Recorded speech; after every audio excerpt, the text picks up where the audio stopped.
Hello, and welcome to Verbling. Apologize for being a little bit late. Had a class run kind of late last hour. In any case, in this class, we are going to be looking at how syllable stress uh, will affect our rhythm and timing in sentences. Um, okay. Hello, Philip. Hi, sir. Hi. Welcome to the How are you? class. Thank I'm you very much, sir. fine. Thank Thank you. you. All right. Okay. Welcome. Okay, Philip, if you could do me a favor, there's a lot of background noise where you are. You are right. Okay. You are right, sir. I If put you everything wouldn't okay. mind, yeah, Okay. yeah. If you wouldn't mind Okay. muting, we are going Thank to you. be Thank you. looking at how syllable stress will affect timing in sentences. Okay, Philip, I'm gonna mute you. Okay, because it's No, very no, all is okay now. It's okay now. Yes. All is okay. okay. Well, that's better. Yeah, all right. Okay, yeah, so you can't have the Verbling class going Yeah. on another screen because it echoes and all right. Okay. There's a lot Okay. of when there's background I, noise, it's very hard for me to concentrate I've got when the sound. everyone's I've got the here. sound. Yes. Okay, thank you. Just go ahead and mute your. You can if you scroll on your your avatar, you see a little arrow. You can mute yourself or unmute yourself Okay. whenever you want, and that way Yes, sir. keep it quiet when others are talking or when I'm talking. Okay. Okay, thank you. Uh, okay, while I'm at it, okay, I guess I can welcome some others to the class. Hello, Heidi. Hello, nice to see you again. Hi. Welcome to the class. And we also have Cynthia. Hi, Hi. Hi, how are you? good, thank you. How are you? I'm doing okay. Thank you very much. And Cristiano has joined us again. Hello, Cristiano. Hello again. Hello again. Welcome to the class. And Thanks. Polony is again with us. Great. Hi, Polony. Hi. I'm not sure if I'll stay, though. It's okay. It's all good. It's cool. Stay as long as you can. Okay. Also, Mark has joined us again. Hi, Mark. Hello, long time, no talk. Yeah, right. Okay. Welcome back. And Lena. Hi, Lena. Hi, Oakley. Hello. Nice to see you. Nice to see you again, as always. Okay. In this class, what we're going to be talking about is how syllable stress in words will actually affect our rhythm and timing in English. Okay, a couple days ago, I had a class. We talked about syllable stress in words. Each beat, which is centered around each vowel sound of a word, fabulous, has three vowel sounds, three beats, three syllables. This syllable stress, every word in English has a primary stress or a stressed syllable. One word, it's pretty easy. Race. Well, okay, you can stress that one syllable. Pretty simple. But every word has one syllable only, that has the primary stress in it. Okay. In a similar way to how we look at words and pronounce words, individual words with a primary stressed syllable, in sentences, complete thoughts and ideas, when we're speaking sentences, we actually do the same kind of thing with words in a sentence. we have unstressed words and stressed words in a sentence. An important aspect of English, and a differentiation, a way that it's different than some other languages. Some other languages are the same. Some languages, for example, Japanese, is a syllable-timed language. Okay, so in other words, simple math, if you have a sentence with 10 syllables, it will take half the time as a sentence with 20 syllables. It's much simpler, actually, and easier to understand. However, English doesn't work that way. The way we speak and the way our rhythm works in English doesn't work that way. English is a stress-timed language. What that means, now I just said, some words have stress, some words don't have stress. The timing of a sentence, which we would typically speak, depends on which words are stressed. And in those words, of course, you're going to stress the primary stress syllable. Obviously, that follows into when we speak in sentences. So in other words, however many stressed words there are, that would determine your timing, how quickly you say that sentence. Many people find listening to English very challenging when you're learning English. There's a reason for that, and that is because we have stressed words and unstressed words. And when we say the stressed words, we slow down slightly, incrementally, but noticeably. If you were to actually study it and slow down somebody's speech, you would see that they slow down when they speak these stressed words, and we speed up when we have a group of unstressed words. So within a sentence, a native speaker will slow down and speed up and slow down and speed up. So the timing will be correct. And this creates the rhythm. Okay, so first thing we're going to look at, what words are stressed and what words are unstressed in a typical English-speaking sentence. Okay, let me quickly welcome Carlos to the class, who has joined us. Hey, Carlos. Thank you, teacher. Hello. How are you? Fine, teacher. Thank you. Great. Nice to have you aboard. All right. Pardon me. Okay. All right. Well, I'm going to do a screen share and talk to you about some of these things, making sure that you understand completely. In English, we can basically divide up all words in English, the entire language, as being of two types. We have content words on one hand. On the other hand, we have function words. Content words are basically words that have meaning. They have a specific meaning. They relate information. Function words, contrarily, are basically used to glue the sentence together. They are the grammar words. They are the glue that you hold together these information words with.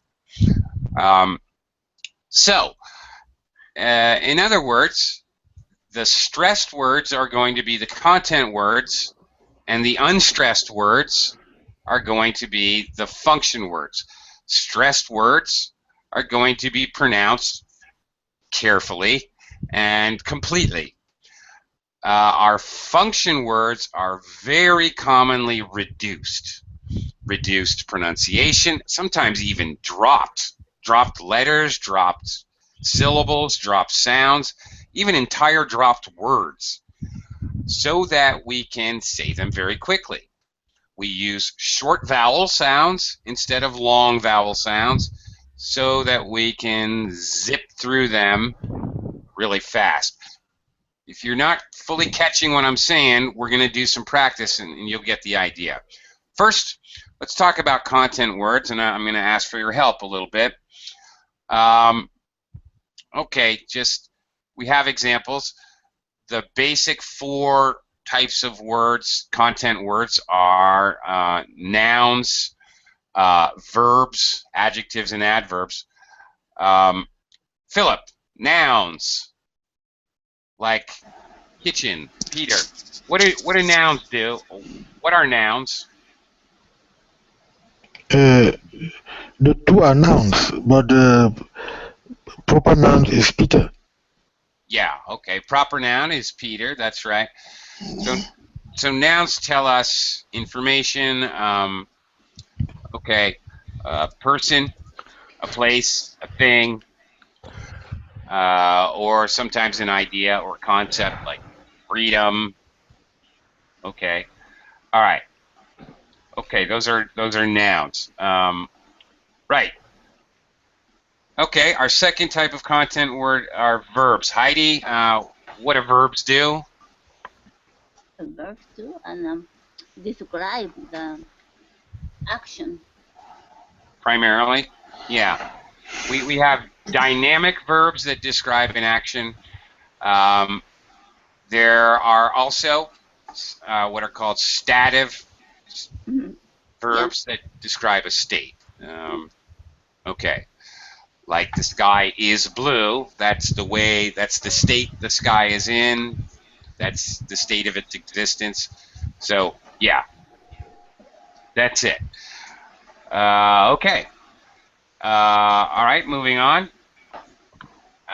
Cynthia, adjectives do what? Adjectives give information about nouns.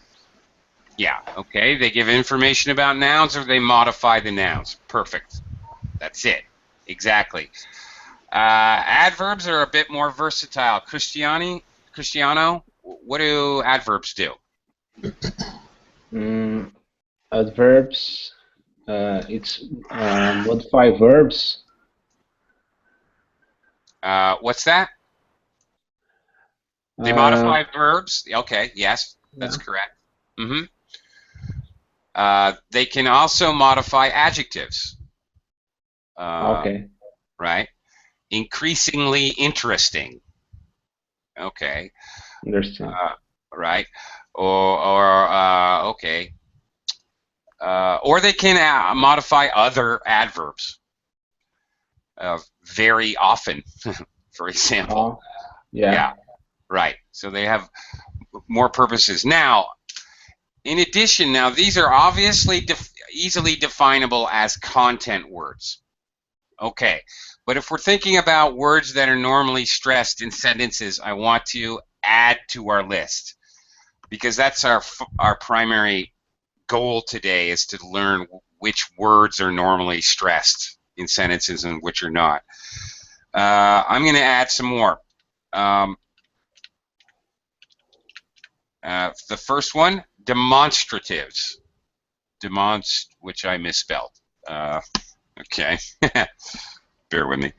Demonstratives. What are demonstratives? Pauline, do you know?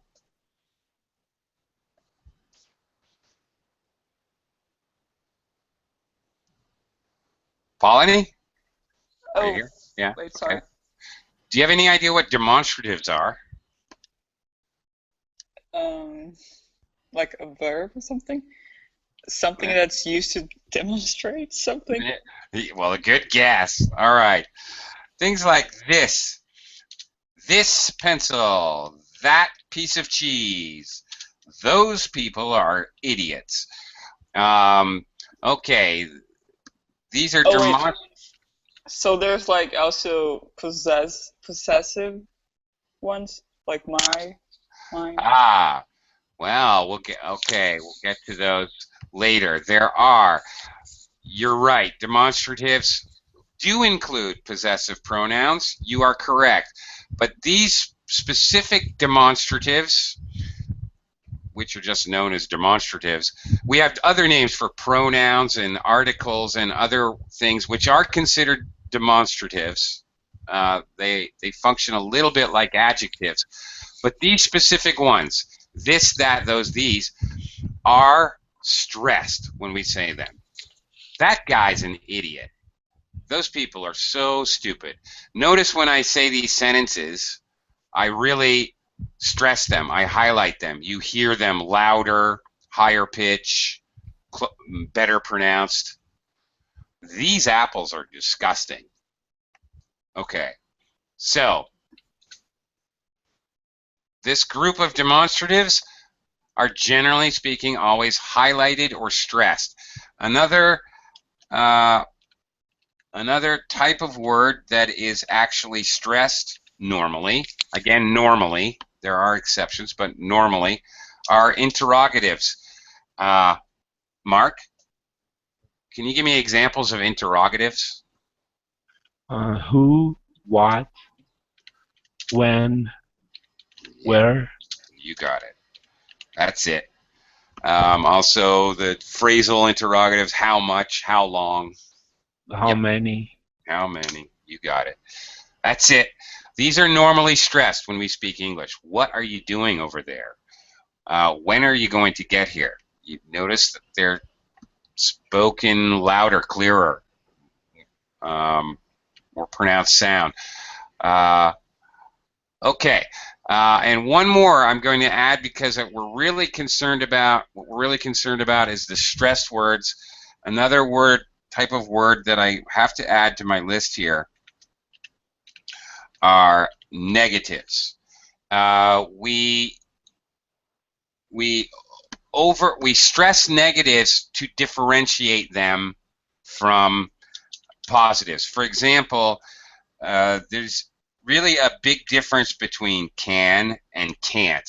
I can swim. I can swim. Can, very fast. I can't swim. Throw me a rope. Okay. I can't go to your party next Friday.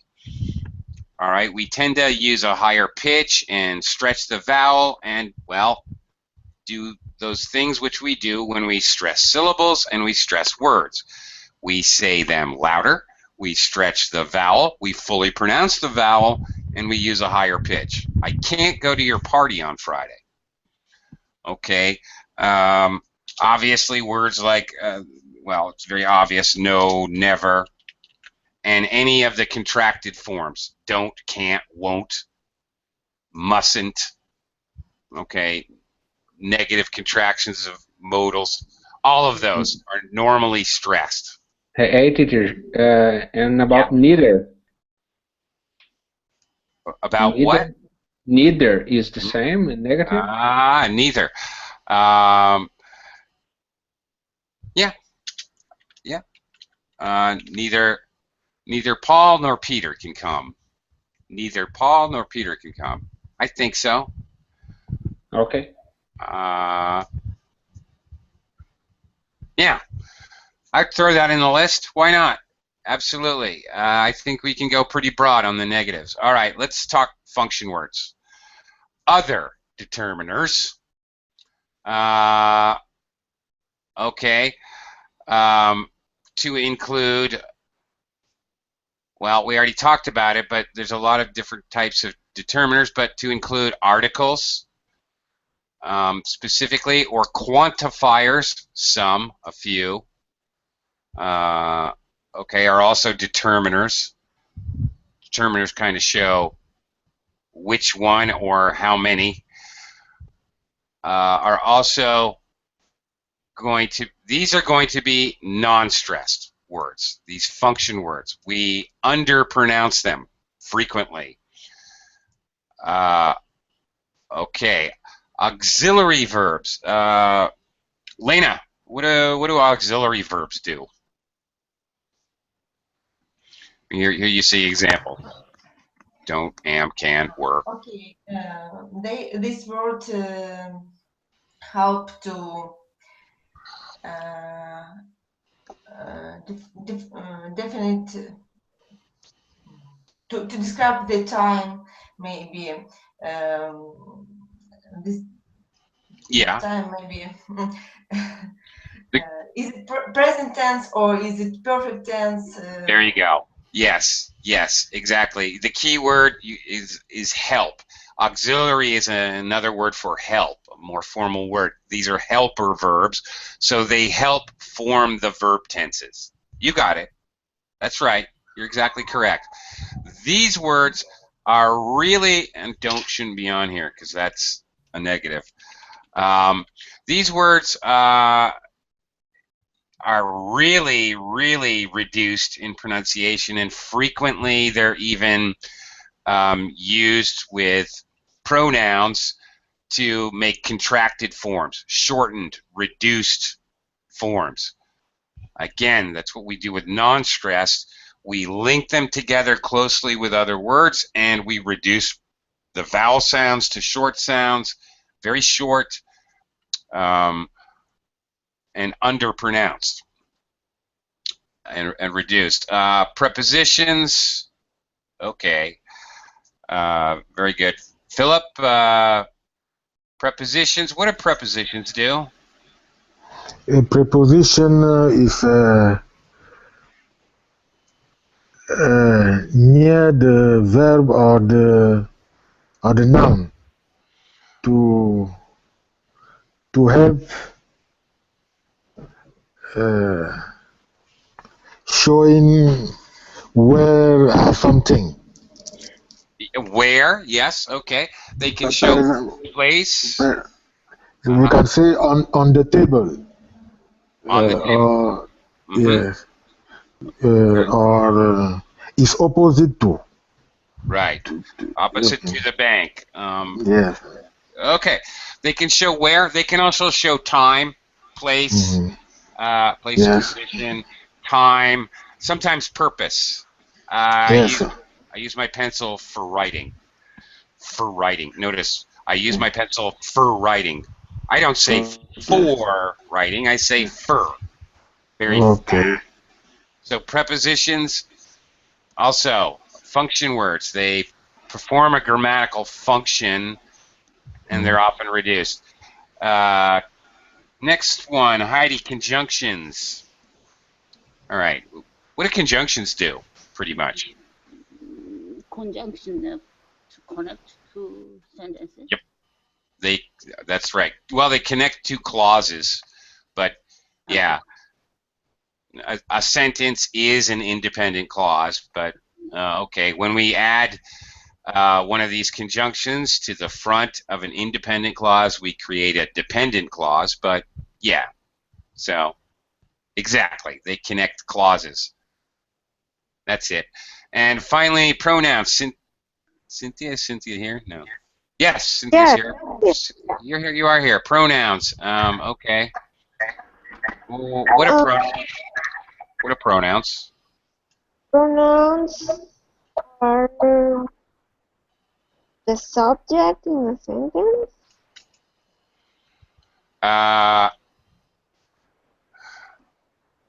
The subject, well, they could be the subject pronoun. They could be the object pronoun. They are basically substitutes for earlier nouns. They're kind of like markers. Okay. Could be subject pronoun, object pronoun. We have possessive pronouns or even relative pronouns. The man who sold me the car. Now, notice who, when it's used as an interrogative, would be a stressed word. When it's used as a relative pronoun, the man who sold me the car is bald. Okay, so basically pronouns, we can say all pronouns. Again, pronouns very commonly used to form contractions and definitely very reduced. Possessive pronoun, they took her car. They took her car. I don't say they took her car. They took her car. I really reduce pronouns in common speech. Okay, let's try this out. Okay, knowing what we now know about what are function words and what are content words, let's see if we can make this work. Cristiano, in our first example here, let's do the whole thing. Why not? Okay. Okay. I'll go John, word by word. Yeah. okay. John. Content or function? Content. All right, so that's an important word. Okay. Is not content. It's a function. okay. Okay. Coming. Coming is a content word. Indeed, it is.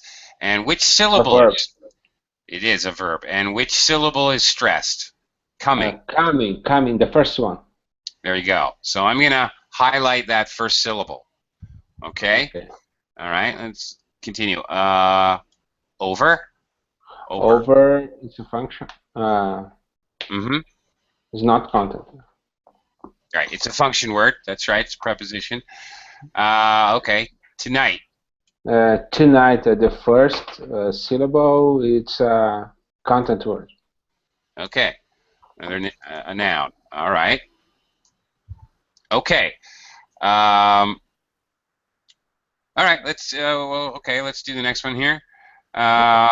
We. It's a content word. We. It's a function. Sorry. It is a function. It's a pronoun. It's a pronoun. Okay. We are going to work. We are. It's a function. Going. It's a content. Going. Actually, The first syllable. Actually, you have to recognize that are going to work. This is a simple future tense.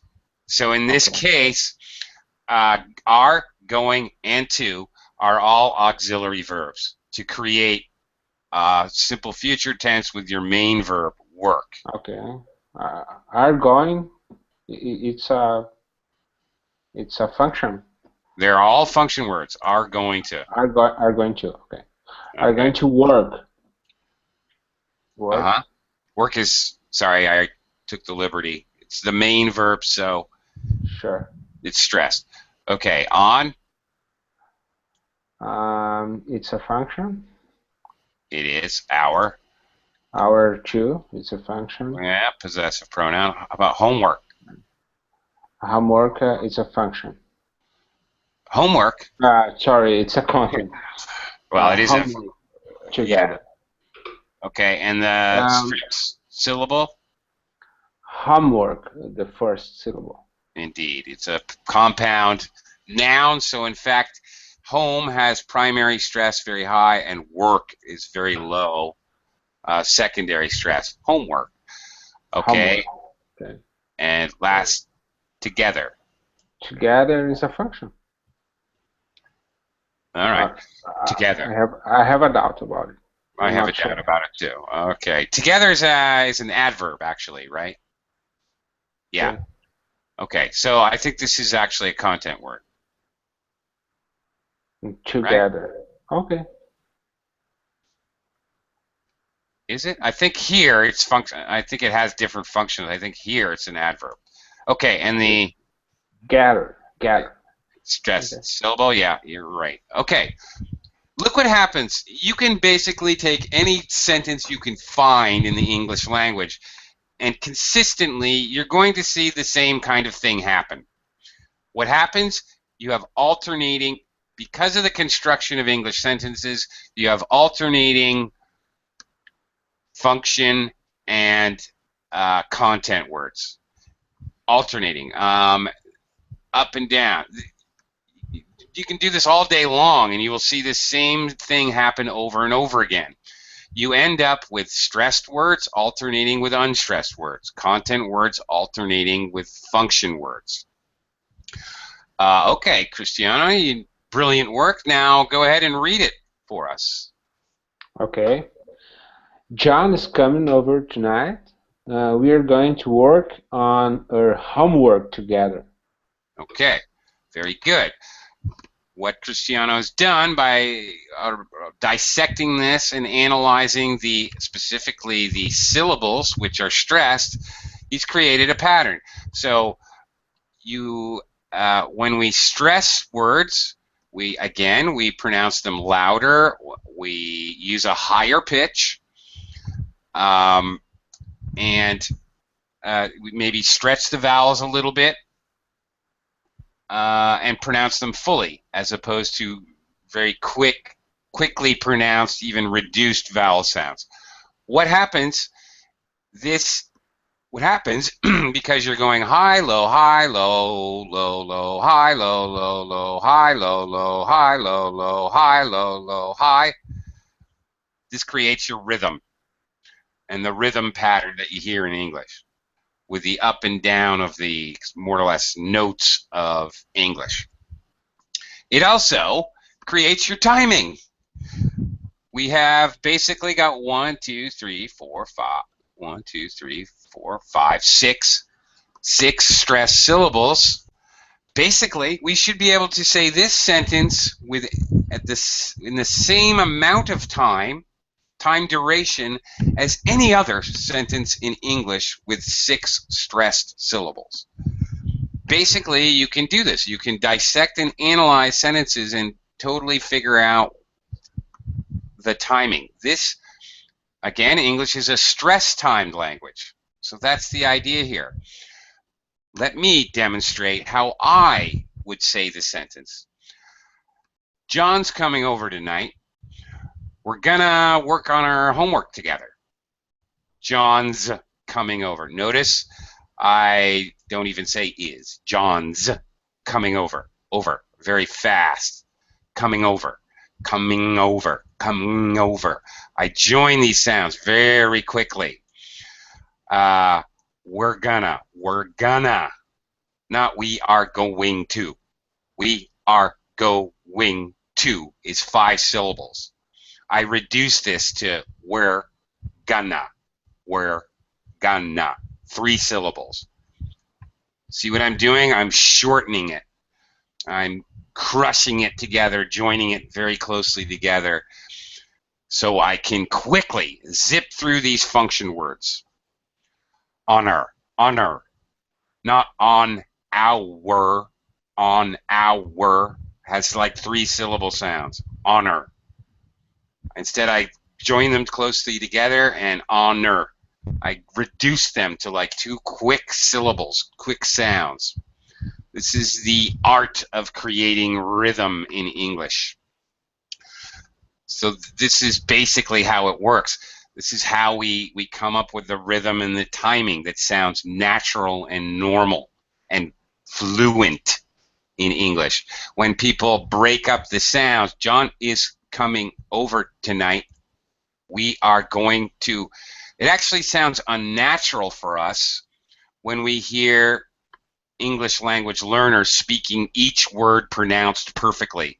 It sounds weird as hell, to be honest. Not only does it sound too formal, the timing is all wrong. The rhythm is all wrong. It sounds... It doesn't have a nice musical quality. All right. Let's give somebody else a shot at it. Heidi? Let's try the next... well, I should quickly welcome Amore. Hi, Amore. Hey, teacher. Good morning. How are you? I'm good. Great. Good. Heidi, next one. This sentence here, let's dissect this sucker. Ecstasy, content word or function word? A content word. Yeah. Where's the stress? Noun, yeah. Noun. Ecstasy. Ecstasy is... First syllable? Yeah. Ecstasy. Ecstasy. Okay. Is it a member? Okay. This is important. When we have the verb to be by itself, I forgot to say this earlier. It's obviously the main verb of the sentence. However, the verb to be by itself is usually unstressed as a word. Okay. All right, I didn't mention that. And Okay. okay, And a function. yeah, definitely. Extremely, Extremely is adverb. yeah. So Content. content word, and what is the most important syllable? Extremely. And second. Yeah, well, I definitely heard it. Okay. Extremely. All right. And dangerous. Fast. For syllable and dangerous, of course, being an adjective, that is a content word, has meaning. Drug And is noun. yeah, it's definitely a content word. Yeah. Okay. Okay. Well, there you go. Now, okay, Heidi, do me the honor of reading the sentence, please. Ecstasy is an extremely dangerous drug. Okay. If you were paying attention, I think you may have noticed that ecstasy isn't was very fast. Heidi slowed down her speaking pace to get these 3 words in a row, which are content words. Extremely dangerous drug. This is perfectly normal. This is good fluency, good rhythm. She did that. She didn't try to push through. When we have many, this is a common mistake I hear people make, like when they're getting ready for an IELTS or a TOEFL test or whatever. They think if they go fast through these adverb, adjective, noun combinations, that's a good thing. It's a terrible thing. You need to slow down because they're all content words. So actually, you need to slow down your pacing a little bit. Extremely dangerous drug. You said it the same way I would say it. Okay, that's good rhythm. Very common. You have big words all together. You've got to slow down, and there's 2 reasons: because they're harder to pronounce, so you're going to sound better, your pronunciation, but more importantly, so you can keep your rhythm. All right. Okay. So take this. Let me bring this down here. We're going to work on our homework together. Ecstasy is an extremely dangerous drug. Okay, you know what? There's more syllables in this first sentence here. We're going to work on our homework together than there is in this second. But the second one takes a lot longer to say. All right, so it's not about the syllables.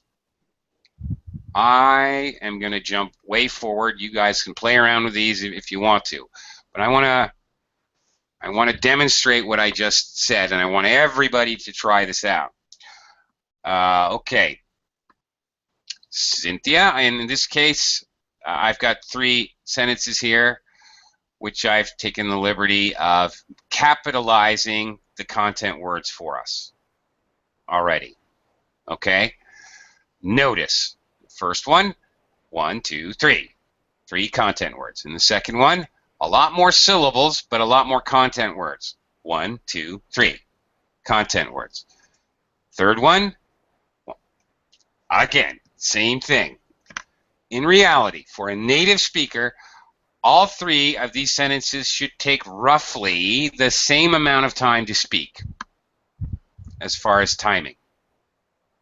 Even though that seems ridiculous just looking at the sentences, because the first sentence is so much shorter than the last one. I want everybody to try this out to get the idea, the feel. Cynthia? Yes. Go ahead. Read the first sentence. Turn right here. Great. Second one. You should turn the right at the light. Okay, that was about the same, I think. All right, third one. You have turned the right at the light. Okay, you're doing your best to reduce those function words. I can hear it. Okay, you've got the right idea. It takes a little bit of practice. No kidding. You got to practice and get used to the reduced forms. But that was actually really good, Cynthia. I'm impressed. Turn right here. Okay, I'll try it to demonstrate. You should turn to the right at the light. Okay, and the third one, you should have turned to the right at the light. Okay, you shoulda. You shoulda. Very fast with those content words. All right, let's. Okay. All right.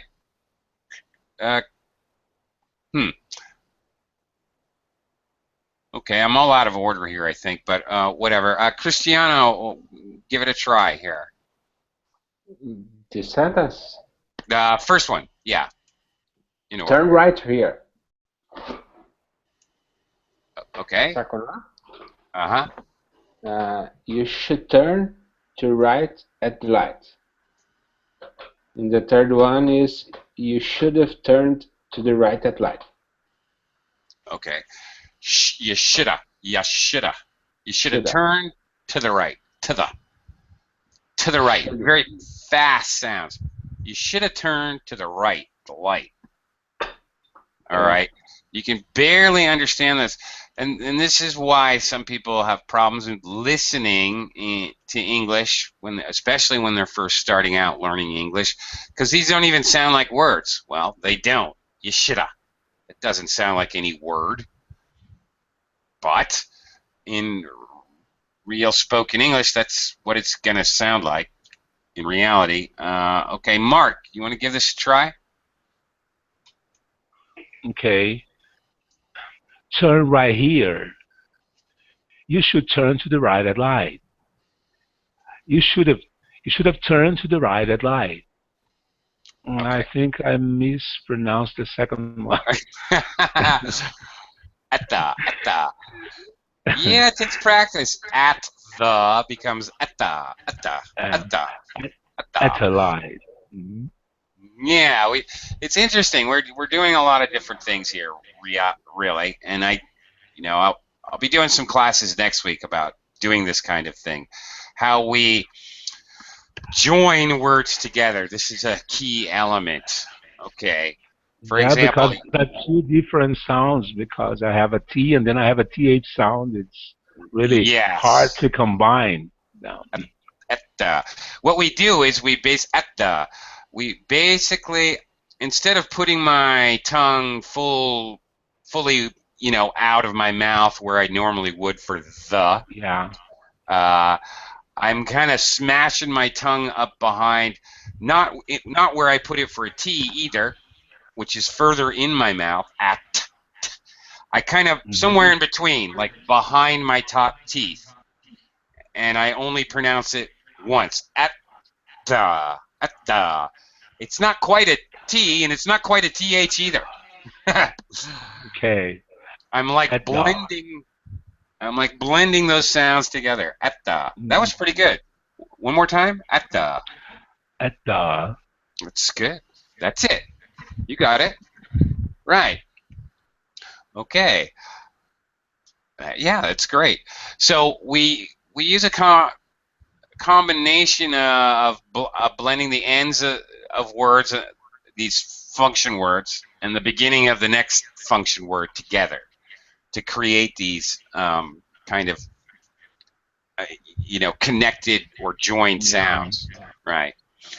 The other thing we do commonly, for example, looking at the beginning of the sentence, instead of saying you should, you has a W sound. You. But we don't do that. Instead, we say ya. Okay? Yeah. We eliminate that consonant because the easiest way to join sounds together is to alternate a vowel sound and a consonant sound, or vice versa. Something like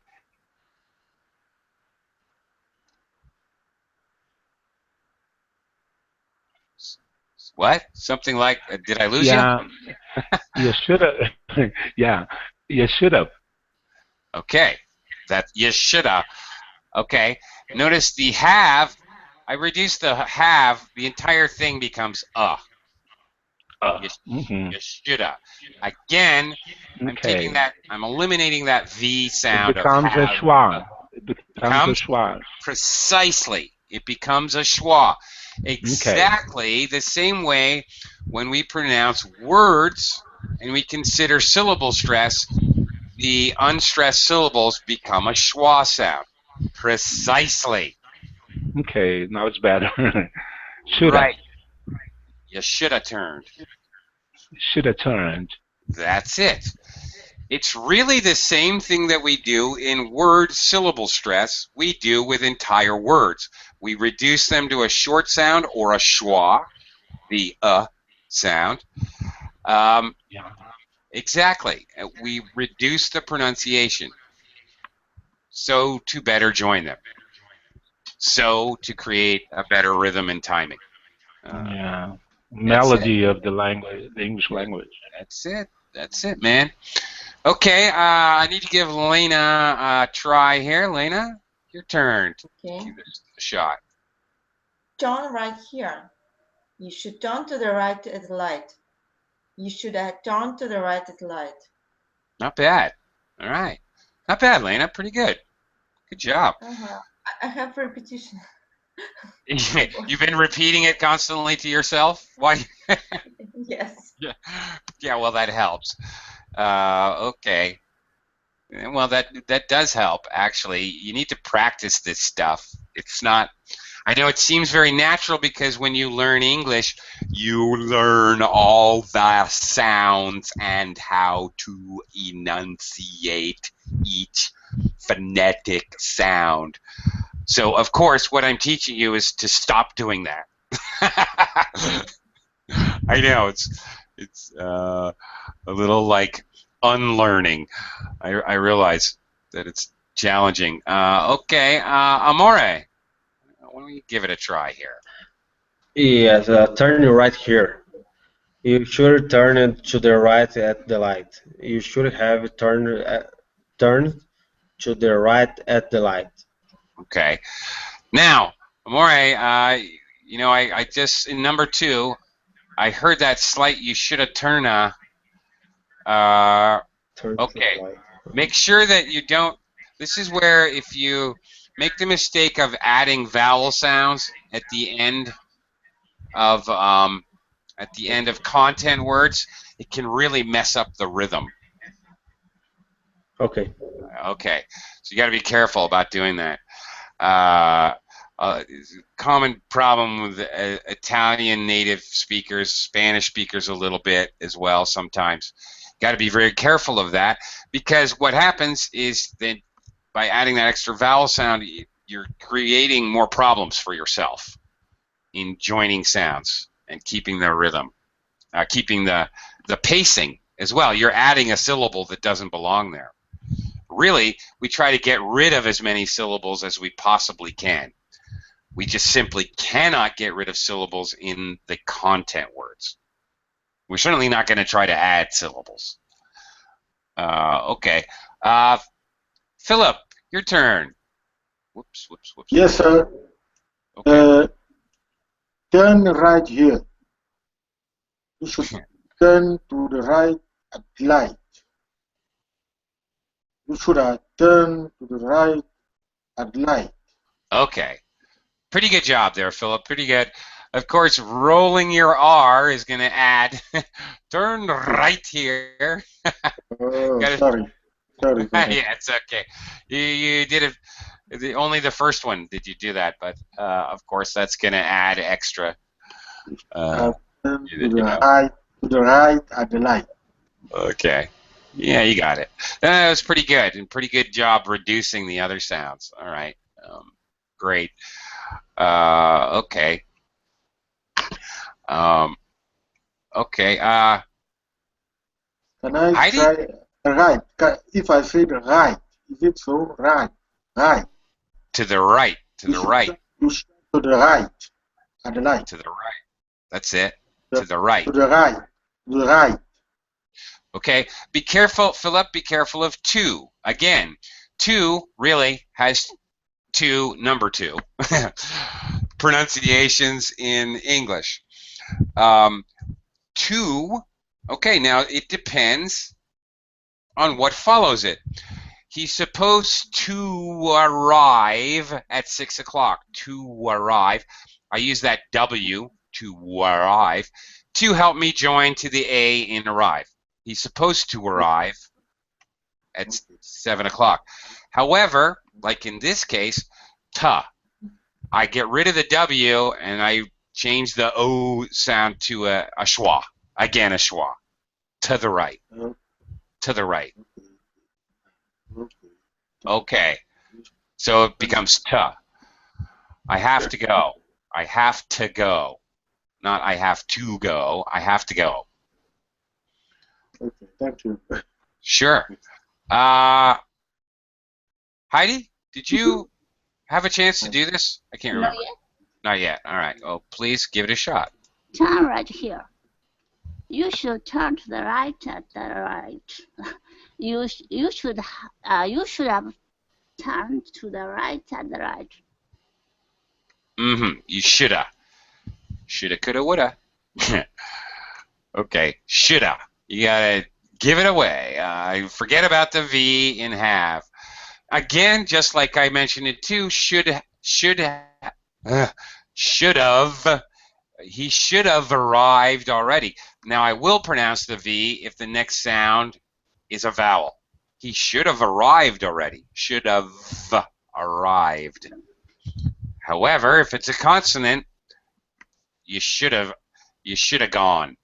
He should have done it. It just becomes Okay. One more here. We have a couple minutes. Okay, well, all right, bold.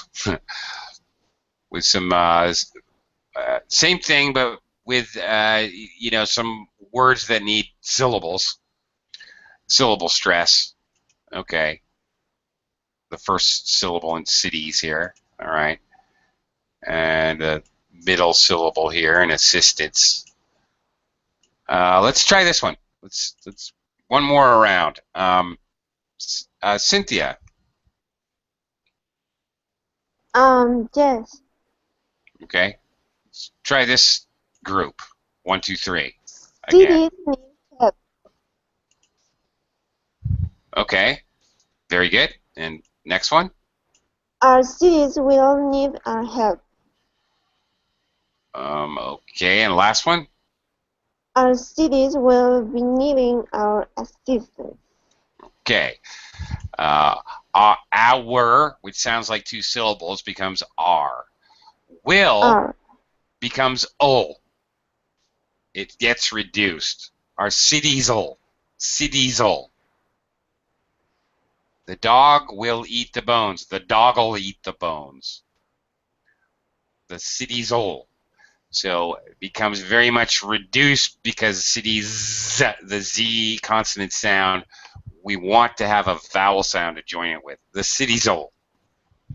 Need our help. Need our. Okay. All right. Cristiano, you want to give this one a shot? Okay. Cities need help. Our cities will need our help. Our cities will be needing our assistance. Okay. That one's really hard, isn't it? Will. Turning that into O. Cities-ol. Cities-ol be. Our cities will be needing our assistance. It's a little bit difficult. It is. Takes practice. No joke. Okay, Mark, you want to give it a shot? Okay. Cities need help. Our cities all need our help. Our cities will be needing our assistance. You are good. That was really good. Okay. Lena, give it a try. Cities need help. Our cities will need our help. Our cities will be needing our assistance. Okay. Better on the second will there. Okay. All right. Showing improvement. I think the third was worst. Did you? No, actually, this third one was better than the second one, quite honestly. Okay. All right. Anyway. Okay. Amore, why don't you give it a try? Cities need help. Our cities will need our help. Our cities will be needing our assistance. Okay. I could reduce our a little bit to eliminate a syllable, our, to our. R. It sounds like R, A-R-E. Our cities will need our help. But good job with a will. That was pretty good. Philip, you want to give it a try? Yes, sir. Cities need help. Our cities will need our help. Our cities will be needing our assistance. Okay. Not bad. A little hesitant, but you just need some practice, Philip. Yes, sir. Yeah. Yes, sir. Right. And as I said, you know what this really, learning this stuff really actually ends up helping is, although it seems that we're obviously, we're working on pronunciation, we're working on speaking. The fact is actually this ends up helping your listening skills a lot once you get used to this concept, and then you can start to hear it. Yes, sir. Right. We are out of time. In fact, we're over time. But thank you, everyone. Thank Thank you very you. much. Thank you very much. Thank you, It's a priceless teacher. class. Bye-bye. Thank you very much. Really Okay. good job.